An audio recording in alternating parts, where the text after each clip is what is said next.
Hi, I'm Qianfan Zeng. In today's session, I'm going to talk about conditionals.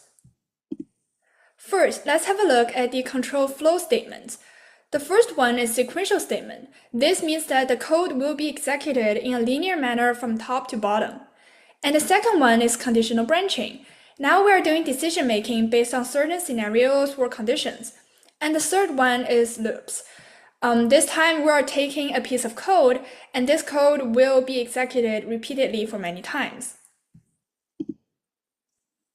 There are mainly three different types of conditional statement syntax, which are if else, and if. So for if the condition is true, we are going to execute the code under if condition. For if else, if the if condition is false, we are going to skip to the else block and execute this block. For if now we are doing multi-way decision making. If the if condition is false, we are going to skip to if and to see whether the condition for if is true or false. If this one is also false, we are going to skip to else block. We can also write if-else statement in one single line, which are called ternary operator. So you can see that the true branch is placed at the very front, while the false branch is placed at the very back. And to determine which branch to execute, we need to look at the condition to see whether the condition is true or false. Relational and logical operators are also very essential in conditionals, and they are summarized in the tables below. For logical operators, AND operator means that only if the two statements are both true, the final evaluation will be true. However, the OR operator means that if the first statement is true, or the second statement is true, or both of them are true, in those three scenarios, the final evaluation will be true. There's also a short circuit evaluation, in which OR means that it takes the first statement and checks to see if it is true. If the first statement is true, the whole statement must be true without checking the second statement. Nevertheless, for AND operator, it takes the first statement and checks to see whether if it is false. If the first statement is false, the whole statement must be false without checking the second statement. Here's the table summarizing different scenarios for AND, OR, and NOT operators. We also need to keep in mind operators' precedence. So relational operators have higher priority than logical operators.